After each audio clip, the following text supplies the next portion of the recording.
Tim gabungan Bareskrim dan Ditres Narkoba Polda Jambi meringkus bandar besar narkoba di Jambi.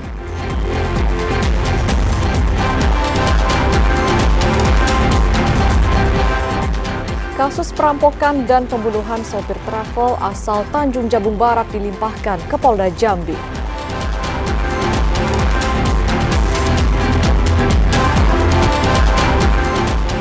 Bawaslu Kabupaten Muaro Jambi waspadai politik uang pada masa kampanye yang tengah berlangsung.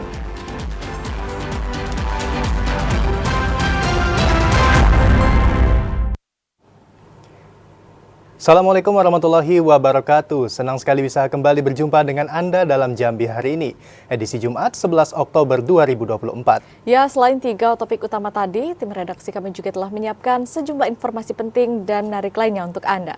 Bersama saya, Septinita. Dan saya, Alhimni Raihan, inilah Jambi hari ini selengkapnya. Mengawali Jambi hari ini dalam segmen menuju Pilkada 2024. Saudara, berbagai potensi kecurangan harus diwaspadai Bawaslu pada masa kampanye yang tengah berlangsung. Bawaslu mengingatkan kepada tim peserta pilkada dan masyarakat untuk tidak melakukan praktik politik uang. Bawaslu Kabupaten Muaro Jambi mengingatkan kepada pasangan calon beserta tim pemenangan untuk tidak melakukan praktik politik uang pada masa kampanye. Tidak hanya itu, Bawaslu juga meminta masyarakat untuk tidak menerima uang dari paslon dan tim pemenangannya. Pimpinan Bawaslu Muaro Jambi Divisi Penanganan Pelanggaran dan Penyelesaian Sengketa Elvi Prasetya mengatakan politik uang merupakan cara yang tidak benar dan harus dijauhi oleh masyarakat. Dalam Undang-Undang Nomor 10 Tahun 2016 tentang Pilkada, pidana penjara dan denda akan diberikan kepada pasangan calon maupun tim pemenangan yang melanggar hukum. Informasi awal yang membutuhkan penelusuran atau laporan sampai hari ini belum. Dan kita menghimbau kepada masyarakat untuk menjauhi daripada pelaksanaan politik uang. Elvi Prasetya menambahkan, pihaknya gencar mengawasi dan memantau setiap kegiatan kampanye yang dilakukan pasangan calon kepala daerah. Elvi Prasetya mengajak masyarakat turut berperan aktif untuk melakukan pengawasan apabila menemukan praktik politik uang. Azam Afnan, TVRI Jambi melaporkan. Bawaslu Kabupaten Sarolangun melakukan antisipasi penyebaran berita bohong saat tahapan masa kampanye Pilkada serentak tahun 2024. Untuk mengawasi tahapan kampanye, Bawaslu Kabupaten Sarolangun menggandeng Diskominfo untuk pemanfaatan teknologi informasi. Penyebaran berita bohong dan ujaran kebencian serta kampanye hitam melalui media sosial pada setiap penyelenggaraan Pilkada serentak rawan terjadinya pelanggaran. Kondisi ini harus diantisipasi agar masyarakat memperoleh informasi yang benar dan akurat. Ketua Bawaslu Kabupaten Sarolangun Mudrika mengatakan, berita bohong dan kampanye hitam menjadi tantangan besar pada setiap tahapan masa kampanye. Untuk mengantisipasi berita bohong dan kampanye hitam itu, pihaknya terus melakukan koordinasi dengan Dinas Kominfo, Badan Kesbangpol, dan Polres Sarolangun untuk memperkuat pengawasan termasuk melakukan patroli siber. Untuk mengawasi konten yang berisi fitnah dan berita bohong, Bawaslu akan membuat kajian jika menemukan akun yang melakukan pelanggaran dan mengarah kepada pelanggaran Undang-Undang ITE. Untuk melakukan pengawasan di medsos ini kan Bawaslu RI telah bekerjasama dengan Menkominfo kan misalnya. Nah nanti kalau ada hal-hal yang kami perlukan dengan data yang ada di medsos, terutama terkait dengan hal-hal yang berkaitan dengan dugaan pelanggaran, maka kami akan bisa bekerjasama dengan Kominfo untuk menggali keterangan-keterangan yang sebenarnya. Selama 2 pekan tahapan kampanye, jajaran Bawaslu belum menerima laporan dugaan pelanggaran media sosial. Pengawasan melekat akan terus dilakukan Bawaslu Kabupaten Sarolangun dengan melakukan pemantauan di platform media sosial. Edi Kusnadi, TVRI Jambi melaporkan. Saudara, Polres Kerinci menyiagakan 450 personel untuk pengamanan kampanye bagi calon bupati dan wakil bupati Kerinci dan calon wali kota dan wakil wali kota Sungai Penuh. Informasi selengkapnya akan dilaporkan oleh kontributor TVRI Jambi, Ilwan, langsung dari Kabupaten Kerinci. Halo, selamat sore Ilwan. Seperti apa kondisi terkait pengamanan tahapan kampanye di Kabupaten Kerinci saat ini, Ilwan? Baik, terima kasih Rehan dan juga pemirsa TVRI Jambi. Dari Kabupaten Kerinci dapat saya laporkan, aparat kepolisian Polres Kerinci menyiagakan sebanyak 450 orang personil dan dibantu oleh BKO dari Polda Jambi untuk mengamankan jalannya tahapan kampanye pemilihan Bupati dan Wakil Bupati Kerinci serta pemilihan Wali Kota dan Wakil Wali Kota Sungai Penuh pada Pilkada serentak tahun 2024. Berdasarkan informasi yang kami dapatkan dari pihak Polres Kerinci, bahwa seluruh personil yang terlibat akan ditempatkan di titik strategis yang dinilai rawan konflik, seperti area pertemuan massa, jalur lalu lintas utama, serta lokasi yang sering dijadikan titik kumpul oleh para pendukung pasangan calon. Pihak kepolisian juga akan mengintensifkan patroli untuk mengantisipasi gangguan keamanan selama tahapan kampanye berlangsung. Selain menjaga ketertiban, pihak kepolisian juga akan berkoordinasi dengan penyelenggara pemilu, dalam hal ini Komisi Pemilihan Umum Kabupaten Kerinci dan Kota Sungai Penuh, termasuk juga Bawaslu Kabupaten Kerinci dan Kota Sungai Penuh, untuk memastikan setiap tahapan kampanye ini berjalan sesuai dengan aturan yang berlaku. Pada Pilkada tahun 2024 ini di Kabupaten Kerinci dan Kota Sungai Penuh diprediksi akan berlangsung sengit, mengingat tingginya partisipasi masyarakat. Oleh karena itu pengamanan menjadi prioritas agar potensi konflik dapat dicegah sejak dini. Kampanye pilkada sendiri ini baik di Kabupaten Kerinci maupun di Kota Sungai Penuh akan berlangsung selama 1 bulan ke depan, dan pihak kepolisian menghimbau kepada masyarakat untuk tetap menjaga situasi yang kondusif dan ikut berperan aktif dalam menciptakan pilkada yang aman dan damai. Rehan. Ya, lalu Ilwan, sudah adakah jadwal kampanye akbar, terutama bagi calon kepala daerah Kabupaten Kerinci yang telah dikeluarkan oleh KPU, Ilwan? Baik, untuk jadwal kampanye berdasarkan informasi yang kami dapatkan dari pihak KPU Kabupaten Kerinci, bahwa setiap pasangan calon Bupati dan Wakil Bupati Kerinci pada Pilkada tahun 2024 ini sudah menentukan jadwal kampanye akbar mereka, yakni yang dimulai dari pasangan nomor urut 1 yaitu Letnan Kolonel Purnawirawan Darmadi dan juga dari PUS, yang akan berkampanye akbar pada tanggal 23 November 2024. Dan untuk pasangan nomor urut 2, yaitu Tafiani Kasim dan juga Ezi Kurniawan, akan berkampanye pada tanggal 20 November tahun 2024. Dan untuk pasangan calon nomor urut 3, yaitu Monadi dan juga Murison, akan berkampanye pada tanggal 9 November tahun 2024. Dan pasangan calon Bupati dan Wakil Bupati Kerinci yang terakhir atau nomor urut 4, yaitu pasangan Dr. Dery dan juga Aswanto, akan berkampanye pada tanggal 21 November tahun 2024. Rehan. Ya, dan Ilwan, selain pengamanan kampanye ini, di mana saja lokasi untuk personel disiagakan, Ilwan? Nah, selain mengamankan tahapan kampanye ini, pihak kepolisian juga meletakkan atau menyiagakan pasukan mereka, yaitu yang pertama ada di gudang KPU dan juga di kantor KPU serta kantor Bawaslu. Hal ini dilakukan untuk mengantisipasi jika sewaktu-waktu terjadinya hal-hal yang tidak diinginkan. Rehan. Ya, baik. Demikian laporan pengamanan kampanye di Kerinci langsung dilaporkan oleh Ilwan. Terima kasih dan selamat kembali bertugas. Dalam sorotan lainnya, saudara, permintaan pembuatan spanduk dan baliho di Kabupaten Kerinci mengalami peningkatan signifikan, terutama selama masa tahapan Pilkada serentak tahun 2024. Lonjakan permintaan mulai terjadi pasca penetapan nomor urut pasangan calon. Pada masa tahapan kampanye pemilihan kepala daerah Pilkada serentak 2024, berbagai jasa percetakan di Kabupaten Kerinci mengalami peningkatan permintaan yang signifikan. Salah satu produk yang paling banyak dipesan adalah spanduk dan baliho serta poster untuk alat peraga kampanye pasangan calon kepala daerah. Salah seorang pemilik jasa percetakan Roma mengatakan, permintaan pembuatan alat peraga kampanye mengalami peningkatan yang signifikan hingga mencapai 200% jika dibandingkan hari biasa. Lonjakan pesanan mulai terjadi pasca penetapan nomor urut pasangan calon kepala daerah, baik di tingkat kabupaten kota maupun provinsi. Pada masa kampanye, pihaknya mampu mencetak ribuan spanduk dan baliho yang menghabiskan hingga 30 rol bahan baku per minggu.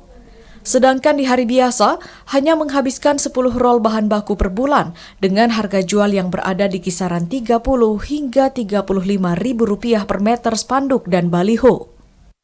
Yang tadinya kami melayani dari pihak sekolah atau swasta, kalau kita persentasekannya itu yang normalnya itu kita menghabiskan 10 roll per bulan. Tetapi kemarin kami sudah pesan 10 roll, nggak cukup kan, terpaksa kami pesan lebih, peningkatannya kami lihat lebih sekitar 200%.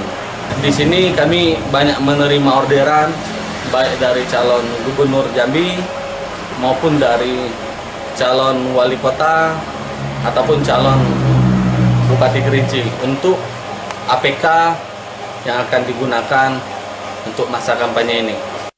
Meningkatnya permintaan jasa percetakan ini diprediksi akan terus berlanjut hingga berakhirnya masa kampanye Pilkada Serentak tahun 2024, seiring dengan ketatnya persaingan antar calon dalam memperebutkan simpati pemilih. Ilwan, TVRI Jambi melaporkan. Saudara, usai jeda kami akan kembali dengan sejumlah informasi lainnya.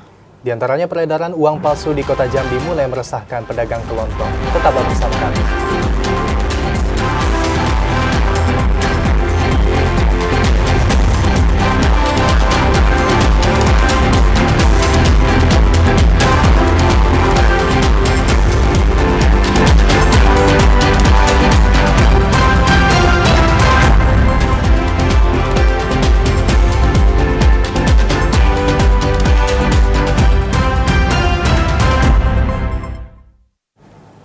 Terima kasih saudara, Anda masih bersama kami di Jambi hari ini. Tim gabungan Bareskrim dan Ditres Narkoba Polda Jambi mengungkap kasus besar narkoba di Jambi. Bandar Besar beserta 4 orang kaki tangannya diringkus dan kini dibawa ke Mabes Polri. Tim gabungan yang terdiri dari Ditipit Narkoba Bareskrim dan Ditres Narkoba Polda Jambi mendatangi 2 rumah diduga pengedar yang berada di kawasan Julutung, Kota Jambi pada Kamis kemarin. Dari 2 rumah tersebut, polisi mengamankan 4 orang terduga pengedar narkoba berinisial HC, H, Y, dan A. Keempatnya langsung dibawa polisi ke Mabes Polri untuk proses penyelidikan. Keempatnya diduga merupakan kaki tangan terduga bandar narkoba asal Jambi berinisial H yang pada hari sebelumnya ditangkap di Jakarta. H yang berjenis kelamin perempuan ini merupakan bandar besar yang diduga mengatur peredaran narkoba di Provinsi Jambi. Namun polisi belum membeberkan barang bukti apa yang disita dari kelima pelaku tersebut. Sementara 1 orang lagi berinisial T berhasil melarikan diri dan kini masih buron. Sampai sore ini itu ya 4 orang sudah dibawa ke Jakarta dan H tersebut yang diduga sebagai bandar besarnya itu sudah diamankan, ditangkap di Jakarta. Ya, sekarang dibawa ke Jakarta sore ini. Saat ini kasus tersebut ditangani Ditipit Narkoba Bareskrim Polri. Polisi juga masih mengembangkan kasus ini dan menyelidiki keberadaan T. Ari Haryono, TVRI Jambi melaporkan. Kasus perampokan dan pembunuhan sopir travel asal Tanjung Jabung Barat akhirnya dilimpahkan oleh Polres Muba ke Polda Jambi. Hal itu lantaran lokasi kejadian di wilayah Provinsi Jambi. Dengan tangan terborgol, HS, salah seorang tersangka dalam kasus perampokan dan pembunuhan sopir travel asal Tanjung Jabung Barat, Madnur, diserahkan ke penyidik Jatanras Polda Jambi pada Kamis sore.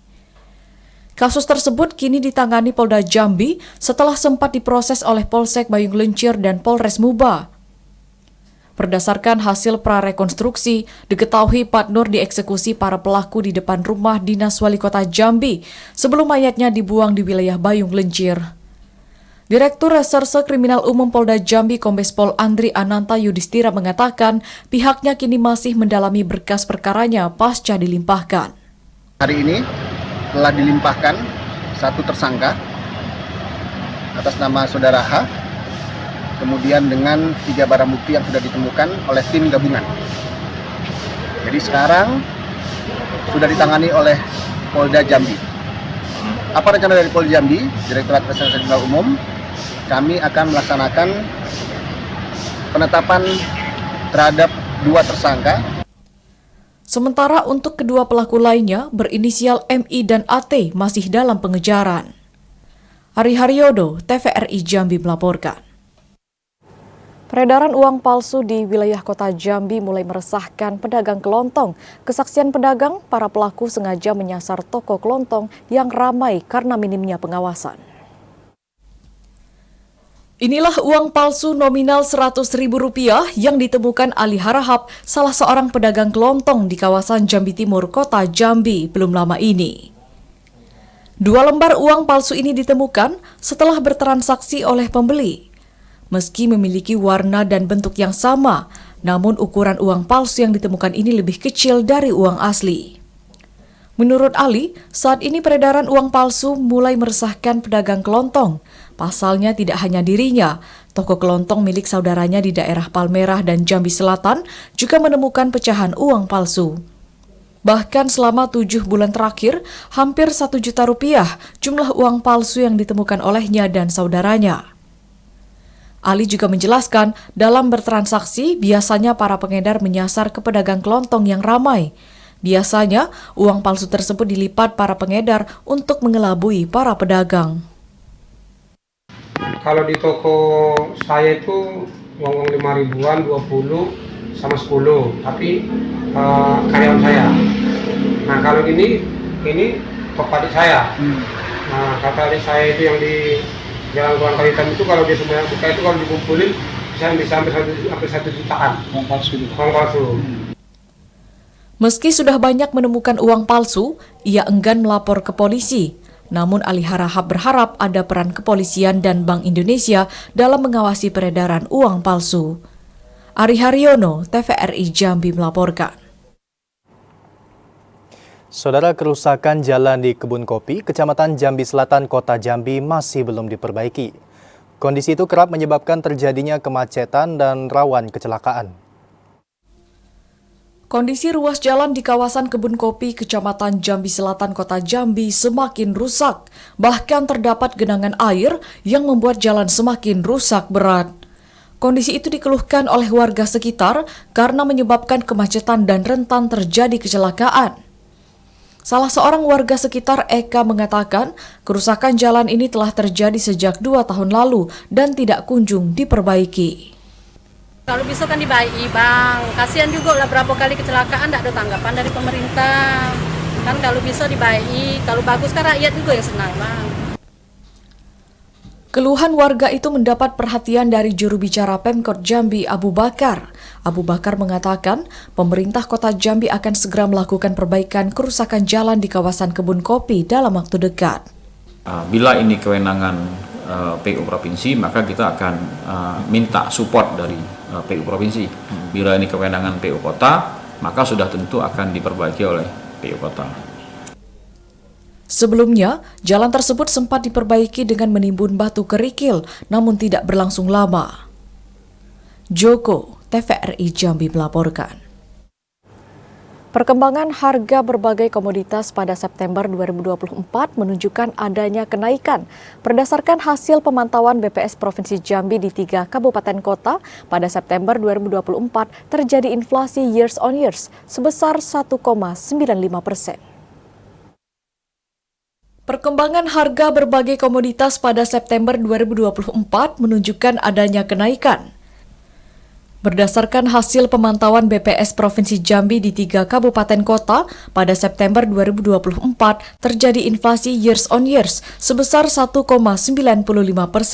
atau terjadi kenaikan indeks harga konsumen dari 103,79 pada September 2023 menjadi 105,81 pada September 2024. Inflasi years on years di Provinsi Jambi terjadi karena adanya kenaikan harga yang ditunjukkan oleh naiknya 10 indeks kelompok pengeluaran, di antaranya kelompok makanan, minuman, dan tembakau sebesar 2,94%, kelompok pakaian dan alas kaki 2,54%, kelompok perumahan, air, listrik, dan bahan bakar rumah tangga 0,73%, kelompok perlengkapan, peralatan, dan pemeliharaan rutin rumah tangga 0,33%, kelompok kesehatan 0,46%, dan kelompok transportasi 1,23%. Sedangkan kelompok pengeluaran yang mengalami penurunan indeks yakni kelompok informasi, komunikasi, dan jasa keuangan 0,68%. Komoditas yang dominan memberikan andil inflasi years on years pada September 2024 antara lain emas perhiasan, kentang, daging ayam ras, kopi bubuk, dan bawang merah. Sementara komoditas yang dominan memberikan andil deflasi mon-to-mon diantaranya cabai merah, tomat, cabai rawit, kentang, bensin, terong, cabai hijau, dan ikan lele. Joko, TVRI Jambi melaporkan. Saudara, kami akan kembali lagi dengan sejumlah informasi penting dan menarik lainnya. Di antaranya, penjabat sementara Gubernur Jambi mendorong optimalisasi kelembagaan pendapatan daerah.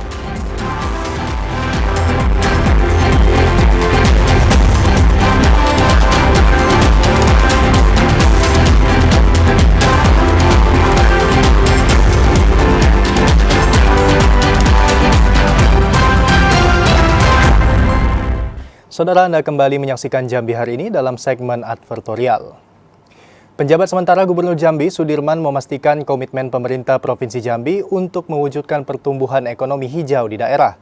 Komitmen yang dituangkan dalam Peraturan Gubernur Jambi Nomor 7 Tahun 2024 itu bertujuan untuk menjamin keberlanjutan kehidupan ekosistem bumi. Pemerintah Provinsi Jambi berkomitmen untuk mewujudkan pertumbuhan ekonomi hijau di daerah untuk menjamin keberlanjutan kehidupan. Hal itu ditekankan penjabat sementara Gubernur Jambi Sudirman saat membuka Seminar Internasional Green Development International Conference kelima yang diselenggarakan Universitas Jambi. Sudirman mengungkapkan, komitmen penerapan ekonomi hijau telah dituangkan dalam Peraturan Gubernur Jambi Nomor 7 Tahun 2024 tentang pelaksanaan Peraturan Daerah Nomor 4 Tahun 2023 tentang Rencana Pertumbuhan Hijau. Perda itu ditargetkan mampu menguatkan komitmen seluruh pemangku kepentingan untuk terlibat dalam upaya percepatan pembangunan wilayah yang berkelanjutan. Peningkatan suhu bumi, eksploitasi sumber daya alam yang berlebihan, ketergantungan terhadap bahan bakar fosil, krisis air bersih, hingga kerawanan ketahanan pangan menjadi isu yang harus mendapatkan penanganan serius dari seluruh pihak. Secara bersama, menjaga alam tetap lestari dengan prinsip-prinsip ekonomi hijau merupakan langkah untuk menghindari kepunahan seluruh ekosistem bumi. Pembangunan berkelanjutan, termasuk pembangunan yang berorientasi pada lingkungan, pembangunan yang berorientasi pada lingkungan hijau ya. Ini kan rutin sudah 5 kali dilakukan oleh Universitas Jambi dan alhamdulillah kami selalu hadir karena ini menjadi bagian penting. Jadi tidak bisa kita pembangunan kesejahteraan tanpa dibarengi dengan pembangunan lingkungan. Oleh karena itu kita harapkan dalam seminar ini juga aspirasi, ide, gagasan dari seluruh peserta ini menjadi kontribusi penting dalam rangka untuk keberlanjutan pembangunan yang tentunya pembangunan berwawasan lingkungan dan juga pembangunan yang hijau. Sudirman berharap seminar internasional yang diselenggarakan Universitas Jambi mampu meningkatkan pemahaman masyarakat tentang persoalan lingkungan dan secara bersama mengatasi masalah perubahan iklim. Randy Arta, TVRI Jambi melaporkan. Penjabat sementara Gubernur Jambi Sudirman mendorong pengoptimalan lembaga pendapatan di setiap daerah. Penagihan dan pemeriksaan pajak daerah secara optimal dan sesuai regulasi sangat penting dilakukan dalam rangka meningkatkan akuntabilitas penyelenggaraan pemerintah. Penjabat sementara Gubernur Jambi Sudirman mendorong lembaga pendapatan daerah dapat dioptimalkan dalam upaya mewujudkan percepatan pembangunan nasional. Hal tersebut disampaikan Sudirman dalam Rapat Koordinasi Nasional Pendapatan Daerah tahun 2024 yang diselenggarakan Kementerian Dalam Negeri di Provinsi Jambi. Sudirman mengatakan pendapatan asli daerah PAD memiliki peranan penting dalam penyelenggaraan pemerintahan dan pembangunan. Tanpa pajak daerah, kebutuhan dana pembangunan akan sulit dipenuhi karena sebagian besar pendapatan daerah berasal dari pajak. Sudirman menekankan permasalahan pajak harus ditangani secara tepat agar dapat dimanfaatkan dengan baik. Penagihan dan pemeriksaan pajak daerah secara optimal dan sesuai regulasi sangat penting dilakukan dalam rangka meningkatkan akuntabilitas penyelenggaraan pemerintah. Penyelenggaraan Rakornas Pendapatan Daerah menjadi wadah positif untuk melahirkan rumusan maupun gagasan dalam memaksimalkan pendapatan daerah. Ini hal penting karena memang problematikanya secara nasional mengalami hal yang sama, bahwa pendapatan daerah menjadi unsur penting, tetapi kemudian penerimaannya masih belum optimal. Oleh karena itu mudah-mudahan Rakornas ini juga bisa merumuskan hal-hal yang inovatif untuk bisa melakukan pendapatan yang lebih optimal dari pajak teramat khusus, dan juga mungkin melakukan strategi-strategi khusus untuk melakukan penagihan pajak. Salah satu barangkali yang perlu didorong bersama adalah untuk penanganan pendapatan ini perlu ditangani oleh OPD yang memang levelnya eselon 2. Sudirman berharap penanganan pendapatan daerah nantinya dapat ditangani oleh pejabat eselon 2 di setiap daerah agar menghasilkan pemungutan pendapatan yang optimal melalui struktur organisasi yang lebih baik. Randy Arta, TVRI Jambi melaporkan.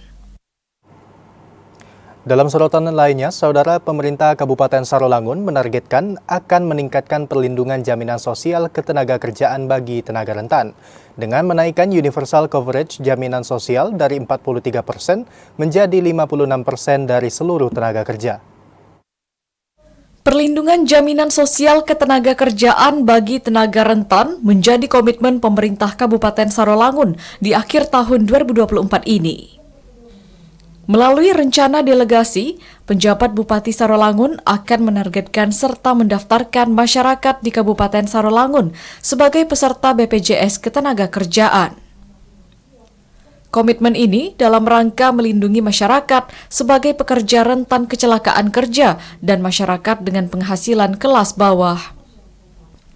Penjabat Bupati Sarolangun Bahri mengatakan, berdasarkan rapat koordinasi bersama BPJS Ketenagakerjaan, hingga hari ini persentase keikutsertaan tenaga kerja di Kabupaten Sarolangun yang ikut dalam jaminan BPJS Ketenagakerjaan baru mencapai 43% dari jumlah 112.000 orang tenaga kerja. Di tahun 2024 ini, melalui APBD perubahan, pihaknya akan menaikkan universal coverage jaminan sosial menjadi 65%. Persentase ini akan menjadi lebih tinggi di seluruh kabupaten kota dalam Provinsi Jambi dan berharap jaminan sosial BPJS Ketenagakerjaan mampu melindungi pekerja yang rentan. Kan coverage universal coverage-nya jam sostek dengan memastikan masyarakat kita ya di luar pekerja itu kita daftarkan sebagai pekerja rentan. Artinya kita memberi perlindungan dari sisi jaminan kesehatan, jaminan kecelakaan kerja dan jaminan kematian. Universal coverage jaminan sosial tenaga kerja rentan ini untuk meningkatkan kesejahteraan masyarakat. Pesertanya akan mendapatkan perlindungan berupa jaminan sosial seperti jaminan kecelakaan kerja dan jaminan meninggal dunia atau kematian. Edi Kusnadi, TVRI Jambi melaporkan. Kanwil Kemenkumham Jambi menyerahkan berita acara dan surat selesai harmonisasi Ranperda Kabupaten Kota di Provinsi Jambi. Kegiatan itu dilakukan untuk memastikan peraturan daerah dapat berdampak positif bagi pembangunan daerah. Kantor Wilayah Kementerian Hukum dan HAM Jambi menggelar penyerahan berita acara dan surat selesai harmonisasi rancangan peraturan kepala daerah dari beberapa kabupaten kota di Provinsi Jambi. Kegiatan yang dilaksanakan di Aula Kantor Wilayah Kementerian Hukum dan HAM Jambi ini bertujuan untuk menyampaikan apresiasi atas kerjasama yang baik antara pemerintah daerah dan Kemenkumham dalam penyusunan dan harmonisasi peraturan daerah. Penjabat sementara Gubernur Jambi Sudirman mengatakan pentingnya kerjasama antara pemerintah daerah dan Kemenkumham dalam menciptakan regulasi yang berdampak positif bagi pembangunan daerah. Kerjasama ini untuk memastikan pelayanan publik di bidang hukum dan HAM di Provinsi Jambi berjalan optimal. Senama pemerintah Provinsi Jambi mengapresiasi kegiatan yang digagas oleh Pak Kanwil Kementerian Hukum HAM Provinsi Jambi untuk mengumpulkan kami para kepala daerah baik provinsi maupun kabupaten kota dalam rangka harmonisasi produk hukum daerah, baik itu peraturan daerah maupun peraturan gubernur maupun peraturan Bupati Wali Kota. Harmonisasi menjadi sangat penting untuk bisa menjamin, memastikan bahwa peraturan yang dibuat oleh daerah itu tidak bertentangan dengan peraturan yang lebih tinggi. Kemudian dari sisi kewenangan juga, dari sisi prosedur juga, dari sisi substansi itu bisa menjamin bahwa produk hukum ini dapat nanti dijalankan di daerah dan tentunya tidak bertentangan dengan peraturan yang lebih tinggi. Kepala Kantor Wilayah Kementerian Hukum dan HAM Jambi, Eliuzar, mengatakan harmonisasi ini sangat penting dilakukan untuk memastikan peraturan daerah tidak keluar dari peraturan perundang-undangan yang berpedoman dengan Pancasila. Kita tujuannya itu bukan hanya semata harmonisasi. Kita melaksanakan sosialisasi dari banyak rangkaian kegiatan. Sosialisasi kita terkait dengan desa sadar hukum, kemudian bagaimana kekayaan intelektual, terkait dengan HAM, terkait juga dengan pemasyarakatan, terkait juga dengan harmonisasi. Sehingga dengan sosialisasi ini harapan kita, tusi daripada Kementerian Hukum itu dapat bersinergi dengan seluruh kepala daerah yang ada di Jambi. Tentu harapan kita ke depannya Jambi bisa lebih baik lagi. Kegiatan ini turut dirangkai dengan penandatanganan Memorandum of Understanding MOU antara Kanwil Kemenkumham Jambi dengan pemerintah Kabupaten Tebo. MOU tersebut mencakup berbagai aspek kerjasama, termasuk pelaksanaan pelayanan administrasi hukum umum, kekayaan intelektual, pembinaan hukum, fasilitasi pembentukan produk hukum daerah, pemenuhan dan pemajuan hak asasi manusia, serta layanan keimigrasian dan pemasyarakatan. Ashar, TVRI Jambi melaporkan. Bupati Mashuri membuka turnamen mini soccer antar instansi di lingkup pemerintah Kabupaten Bungo. Turnamen yang digelar di lapangan kantor Bupati itu dalam rangka memeriahkan hari ulang tahun ke-59 Kabupaten Bungo. Dalam rangka memeriahkan hari jadinya ke-59 tahun, Pemkab Bungo menggelar berbagai kegiatan, salah satunya turnamen mini soccer antar instansi. Kegiatan yang digelar di lapangan kantor Bupati ini dibuka oleh Bupati Bungo Mashuri. Mashuri mengatakan, selain sebagai ajang silaturahmi antar instansi, turnamen mini soccer ini juga bertujuan untuk meningkatkan kinerja dan prestasi di masing-masing instansi. Di hari ini kita sangat senang menyaksikan pertandingan mini soccer. Ada beberapa kegiatan olahraga yang dilakukan baik umum maupun antar OPD. Ini ada pembuka mini soccer, sebelumnya ada bola tenis meja. Kemudian nanti ada badminton, poli, ini dalam rangka memeriahkan hari ulang tahun Kabupaten Bungo yang ke-59 tahun 2024. Seperti biasa kegiatan-kegiatan kita. Nanti ada puncaknya kita rumah tradisional, ada tari tambang, kemudian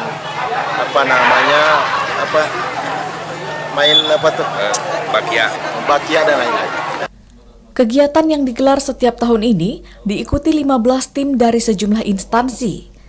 Selain menggelar turnamen mini soccer, di hari jadinya ke-59 tahun ini, Pemkab Bungo juga menggelar berbagai pertandingan, seperti tenis meja, bola voli, bulu tangkis, pacu karung, lomba tarik tambang, dan lomba lainnya.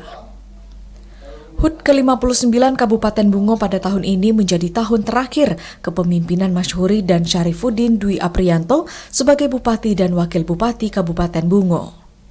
Mukhriandi, TVRI Jambi melaporkan. Pekan Kebudayaan Daerah yang dimeriahkan dengan perlombaan tradisional resmi ditutup oleh PJ Bupati Raden Najmi.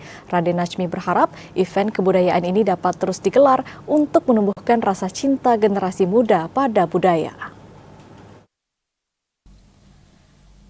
Pekan Kebudayaan Daerah dalam rangka Hari Jadi Kabupaten Muaro Jambi ke-25 tahun 2024 resmi ditutup. Kegiatan yang menampilkan berbagai perlombaan ini melibatkan siswa-siswi SD dan SMP telah berlangsung selama 4 hari, mulai Senin 7 Oktober lalu hingga Kamis siang kemarin. Sejumlah pertunjukan seni budaya ditampilkan dalam Pekan Kebudayaan Daerah, di antaranya pementasan dan pameran gerakan seniman masuk sekolah, musik inovasi, hadroh, permainan tradisional gasing, dan lomba olahraga tradisional hadang. Raden Najmi mengatakan, Pekan Kebudayaan Daerah ini dapat meningkatkan berbagai potensi budaya dan kearifan lokal yang ada di Kabupaten Muaro Jambi. Menjual potensi budaya yang ada seperti candi, juga kita menjual gerak-gerik budaya yang berkembang di tengah masyarakat kita. Usai menyaksikan penampilan Pekan Kebudayaan, penjabat Ketua TPPKK Habibah Najmi bersama rombongan turut menyaksikan pameran karya siswa yang ditampilkan pada Pekan Kebudayaan Daerah tahun 2024. Azam Afnan, TVRI Jambi melaporkan. Harga daging ayam potong tingkat pedagang di Pasar Atas Sarolangun mengalami kenaikan. Informasi selengkapnya akan kami hadirkan usai jeda sesaat lagi, tetaplah bersama kami.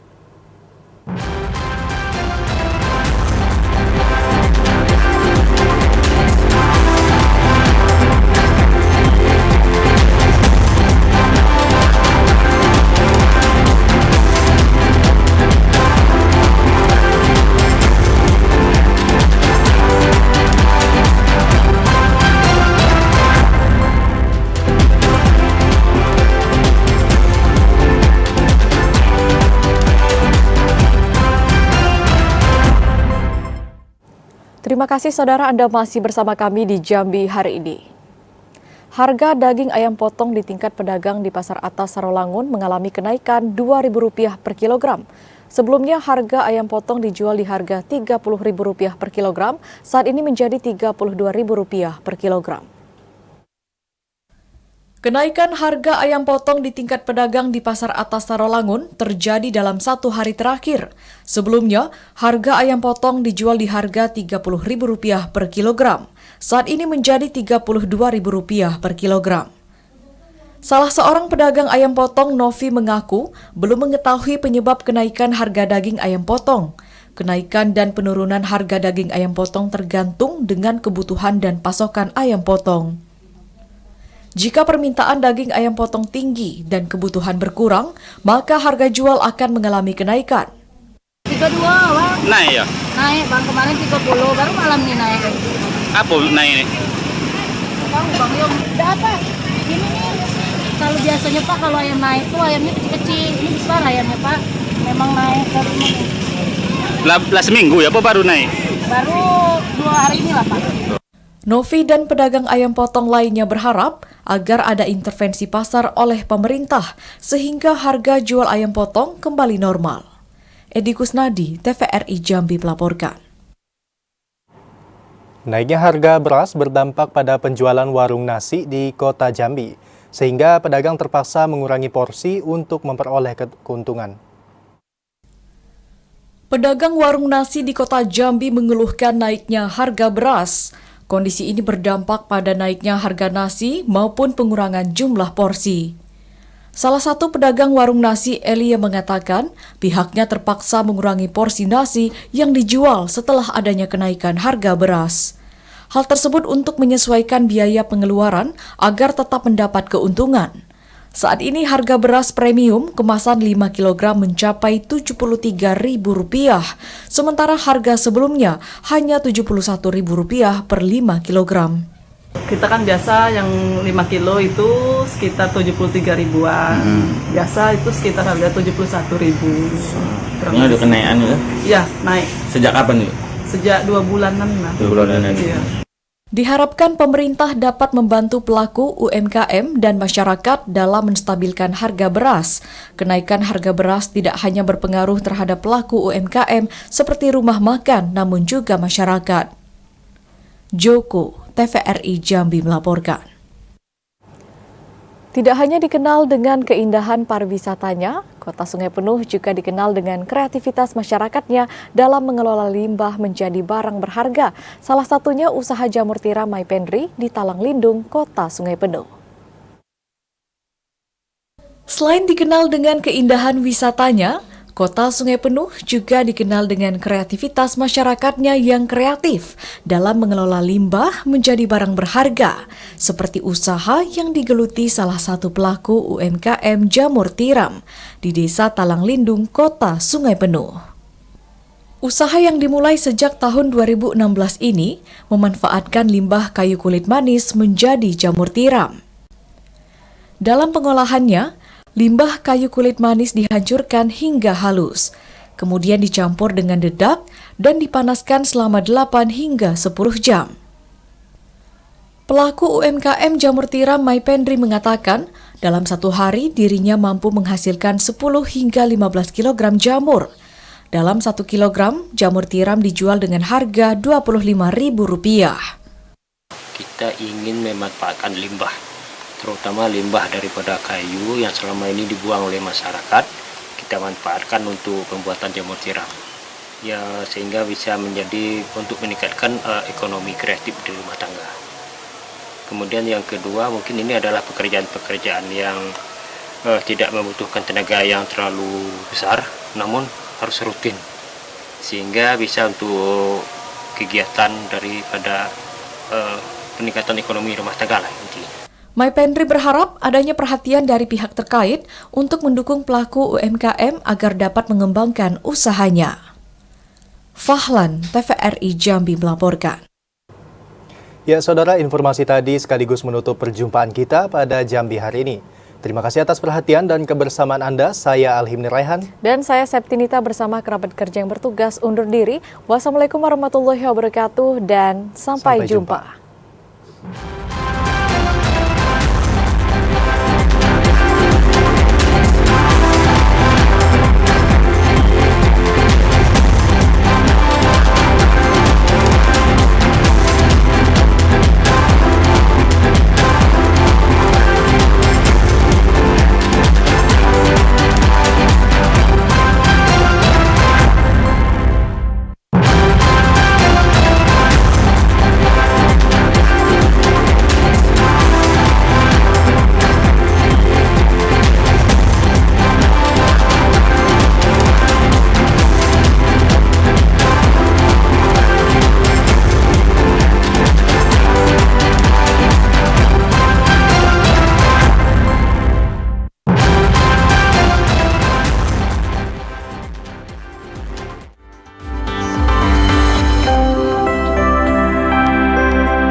Halo sobat, selamat datang kembali di PPK Podcast Punya Kita. Nggak beliin traktir apa gimana sih? Traktir boleh. Boleh ya? Ini kita dengerin suara penontonnya. Halo penonton. Kalian-kalian, adik-adik saya, kawan-kawan saya yang di luar Jambi, yang punya prestasi, balik ke Jambi. Kebetulan dapetnya juara 2 ya. Oke, siap. Nah, kan kalau melihat di sini kan memang beragam ya. Ada yang juara 1, ada yang juara 2. Meski bibir minta berkata bukan berarti ku tak merasa. Ya udah, lu bahagia aja sama yang sana. Gak usah sama gue. Iya. Karena kayaknya gue nggak cocok sama lo ya. Makanya nggak mau kan. Banjir nyangkut di batang ini ya, batang durian ya. Tapi walaupun banjir Kak, kita tetap bisa menggunakan kesempatan tersebut untuk membuat pasar apung tadi kan Betul, contohnya. Jadi betul. destinasi wisata baru ya kan Betul. viral. Musik.